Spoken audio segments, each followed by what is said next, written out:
Yo, YouTube, what is up? Welcome back. Rated R for Wrestling Studios. What up, Marks? Guys, Friday Night Smackdown. We only have one takeaway from this show, the go-home edition of Friday Night Smackdown, going into this Sunday's Survivor Series. All about The Undertaker, pretty much, although the matches are pretty kind of useless, minus, the heavyweight championship match of Roman the champion.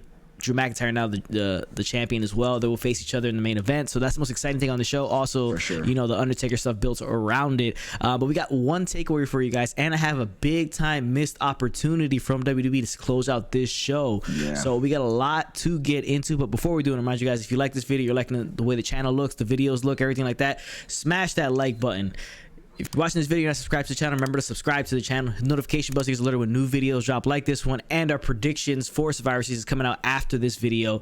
Also, follow me on social media, Twitter, Instagram, Twitch for my live streams. Follow the TikTok, all the same handles. In the description section below, you got the Amazon link. Shop through there, kicks back towards the channel. Fight TV, order pay-per-views through there. Sign up to the Honor Club through there. Kicks back towards the channel. Highspots.com. Any type of merchandise you guys want to buy wrestling related, shop there. Use that link, kicks back to the channel. So without further ado, guys, get right into it. Our one takeaway and big missed opportunity from WWE from Friday Night Smackdown. So Friday Night Smackdown starts off with the Street Profits in the back, hyping up Survivor Series and The Undertaker, all that good stuff. Doing that normal plug they would do for the network. They get interrupted by Big E, who plays like The Undertaker, who's acting like The Undertaker with a sombrero on, because he says that's the only thing he had in the prop department. So that was kind of funny. They cut the little promo back and forth. Obviously, they're cool, but they have the little issues because it's going to be New Day versus Profits at Survivor Series. So cuts to the ring. The New Day is there. Kofi and Xavier are there. Fuck the brand split, right? It means nothing. Yeah, I mean, like it's been a month since the draft, and they're just already like changing guys, putting them in NXT that were on Raw. Yeah, exactly. Useless.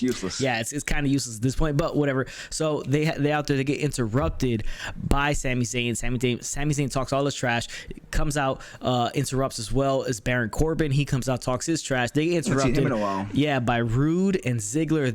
They're upset at the New Day for what happened their last night on Raw for the tag team championships. So all this ends up becoming an 8-man tag because the Street Profits come and help out the New Day.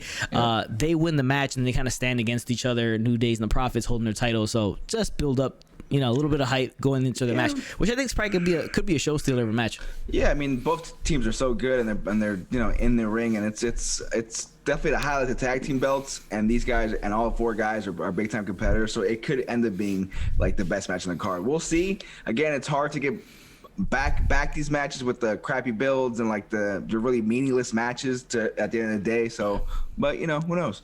Yeah, who knows? Next thing on the show, we had a lackluster surprise, which had no impact. Nobody really cared about. Adam Pearce, he has to show up on the show. This is the only way they could fit him on the show, other than the contract signing. He's there, and he names Otis as the final member of Team Smackdown for the men. He's probably gonna be the first guy living in for SmackDown. Yeah, I know Twitter was set ablaze because of not having Big E involved in it, which probably would have made more sense. But it is what it is. I guess you just want somebody to be the easy first guy to get eliminated. So I don't know. They want the comedy angle to be there as well. Yeah, that's all it is. It is what it is. Next, we had Natalya take offense to this, that Adam Pearce just gave the spot to Otis, so she asked for a matchup to get her spot in there. She takes on Tamina. She wins. Bayley celebrating with the whole crew, with the Riot Squad. Natalya, the new member, and Bianca Belair. So that's the squad. It's a pretty good squad, to be honest with you, for the women. It looks a lot better than the Raw. Yeah, it looks a lot better than the Raw team. Yeah, it looks a lot better. So that was what it was, but not the greatest segment in the world. Next thing. It is takeaway number 1. We had the contract signing, guys. This is takeaway number 1 of the night, and it's an interesting contract signing. I thought it was a good job by both guys. A little bit of a different vibe from Roman here. He played he was a little more, little cockier, a lot of kind of smiling, and like a shit-eating grin on his face for the most part. But I thought Drew did a tremendous job on his side of the promo, being very serious, real, and intense towards Roman. Obviously having a lot of personal issues with Roman at this point. After coming off such a big victory on Monday Night Raw, beating Randy Orton, regaining the WWE Championship, now going against Roman Reigns. But Roman basically said that he's calling Drew McIntyre a secondary champion the entire time. Which is awesome. I love that. Which is, because, they should feel that way against each other, right? Like SmackDown 100%. Champ, Universal should feel like the other guy, WWE champ, is secondary and vice versa. So that was a lot of that. And I liked it didn't go with the fighting, flipping the table, being upset type shit. I thought it was a good subtle contract signing, and it helped with the fact that they have no crowd. They were able to not have to use microphones, right? They just spoke regularly without microphones, and I like Roman's demeanor where he kind of sits back in his chair, kind of like the evil villain, right? That I like that. He's at the table. He's at the table. I liked it a lot. I thought this was really, really great. I want to say it's my favorite job of a heel that he's done, because this was the first time where he was like blatantly the heel, talking trash. Like, it's been different. He's been talking trash, but it's been a different type of style. This was definitely like the first time where you just saw him be like a shit heel, talking shit, making sure that everyone knows that he's the man, that your title's crap. This title is the main one. I'm the main guy, no matter what.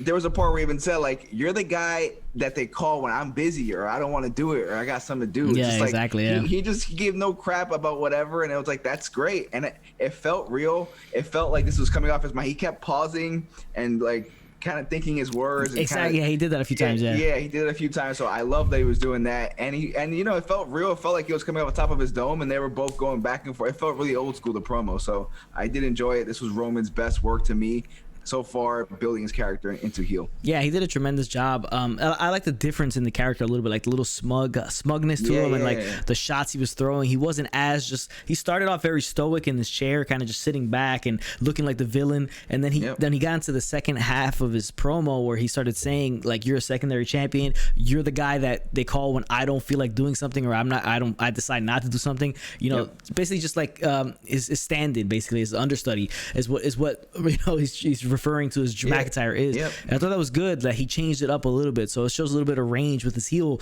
persona. So I thought tremendous job by both guys, tremendous job by WWE. I really enjoyed the camera work at the end of it, where Roman stands up, waits for Paul Heyman to hand him his belt. Drew stays seated, and the stare down commences between both guys. One guy standing, the other guy sitting, and the difference in viewpoints that they're looking at each other. I thought it was good job camera work from WWE. But as per usual, stellar. Like they're just that good with the camera work. They get all the little intricacies that you can get. My only gripe with this is like, what's with the Velcro straps? It like no, it sounds like someone's like the old school shoe. It sounds real bad. Doesn't sound like a championship belt should sound. Just don't get rid of that Velcro crap. They do it just because it's easier to like strap on a guy at the end of the match. I get it, but nobody cares. Everybody holds it over their head anyway. It's stupid. Get rid of that. So the contract signing was one of the best parts of the show. It was one of the best contract signings. The best part of the show in recent memory as well. Best contract signing recent memory for WWE. We've seen a lot on AEW and WWE when it comes to contract signing. This is like maybe the longest stretch ever where consistently I feel like every month there's a contract signing of some sort. It does feel that way. But guys, that is takeaway number one: the contract signing between Roman Reigns, Drew McIntyre for the Survivor Series matchup. Next thing in the show, we have Seth Rollins taking on Buddy Murphy, pretty much ending their feud effectively because man, you said it was over last week. What did I tell you? It was never gonna end. It's just never gonna end, man. Buddy Murphy gets the win here, right? It's awkward too that like the Mysterio family's cool with him now, right? They're like celebrating. They're like stomping on the ring, like, come on, man. It's super awkward after all that went down this past summer with Rey Mysterio and everybody else. It doesn't make any sense. So Murphy does get the win here. Big upset victory for Murphy. He celebrates the Mysterios in the ring. Now, I think this is the end for Seth Rollins for a little bit because obviously you saw the maternity pictures, beautiful maternity pictures that came out with him and Becky Lynch. So it seems like she's close to her due date. And after Survivor Series, maybe the end of Seth Rollins for a little bit after the birth of his child. So congrats to Seth Rollins. Hopefully that all works out good for him. And we'll see him when he eventually comes back. But, still undetermined. We specifically don't know her due date, so we don't know if he's going to leave immediately after Survivor Series, but it seems like it. He is part of the Survivor Series men's match, so that is cool. All right, so another thing that happened on the show, we had Asuka, Sasha Banks in the ring talking about their matchup. Then nobody really cares because we've seen it a million times, but it's happening. She gets attacked. Sasha Banks does by Carmella once again, so that feud will bleed into SmackDown after Survivor Series. We'll see what happens with that. Maybe she gets involved in the match at Survivor Series. We'll see what happens. Well, that's I think what's going to happen because this match is pretty meaningless. Like even this build-up was terrible. And the fact that Asuka was just sitting there looking at it, like she's supposed to be like the baby face. Like I don't know. Well, they're both baby faces right now, but they're kind of like one has to try to be a heel. I guess I don't know. This is the most meaningless match of all these. It's the most meaningless one. Now we had some interesting backstage promos. One from Daniel Bryan with a new haircut. Good looking haircut. Yeah, it looks better on him. So he's cutting a promo talking about Jey Uso. Jey Uso took him out, a few weeks prior. He's upset about it. He's coming for Jey Uso big time. Yeah. Jey Uso has a promo for himself saying that it wasn't Roman that made him do this. It's himself. Nah, yeah, it was. He made the choice. We all know, but the first thing is denial, right? Kyla killed him too. She was like, "Are you allowed to talk to me today?" Exactly. Yeah. You got jokes. You got jokes. They're really messing with Jey a lot. It's pretty funny. Yeah, but pretty funny. this all leads to the main event: Daniel Bryan versus Jey Uso. It's a tremendous matchup. It really is between both guys. Back and forth, big spots in the match. Okay, Daniel Bryan gets the win here. Jey Uso loses, which I guess is fine. Daniel Bryan's a bigger star, but the missed opportunity I teased in the beginning of the video is right here. The show just goes off the air with Daniel Bryan celebrating in the ring, Jey Uso sitting on the outside. There's a missed opportunity where they could have had Roman Reigns come out, scold his cousin for losing, or stare him down in a menacing way, or effectively just attack and beat the living shit out of Daniel Bryan, setting up a future feud between Bryan and Roman Reigns. Because where does Roman go after Survivor Series? He doesn't really have something lined up there. They could have just set it up completely right there. It's a big time missed opportunity. What is the purpose of having him celebrate in the ring at the end? Nobody really cares. I mean, he just came back from a couple weeks, injury, I guess, from being beat up bad by Jey Uso, but it's like it didn't have the same effect where they could have had Roman come out, do something involved there, set up something between him and Daniel Bryan, and something for you to look forward to. That was a big missed opportunity by WWE. Completely agree. That would have been a nice way to just transition right after Survivor Series into next week, where you had Daniel Bryan wanting revenge against the champ.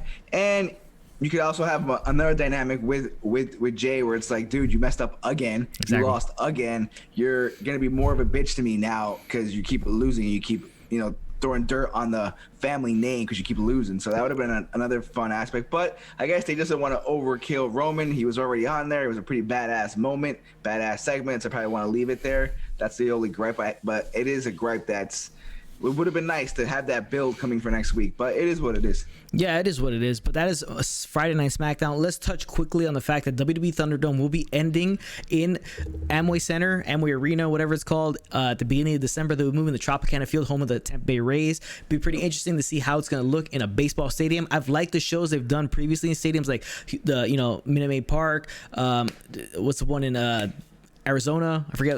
Chase Field. Safeco when they did it WrestleMania 19. Yeah. It's an interesting dynamic because of the way the shape of the stadium is built, because it's built for baseball. So it's pretty cool look, and I think it'd be pretty cool to see them come out of the dugouts and stuff like that. If they decide to do it. And that place is a dump. Like, you've been there. That place is a dump. It's a terrible place to watch a baseball game. So if they make that look good, I mean, that's saying something. That place is a shithole. That place is a shithole. But guys, that's our video. One takeaway and a big missed opportunity from Friday Night Smackdown.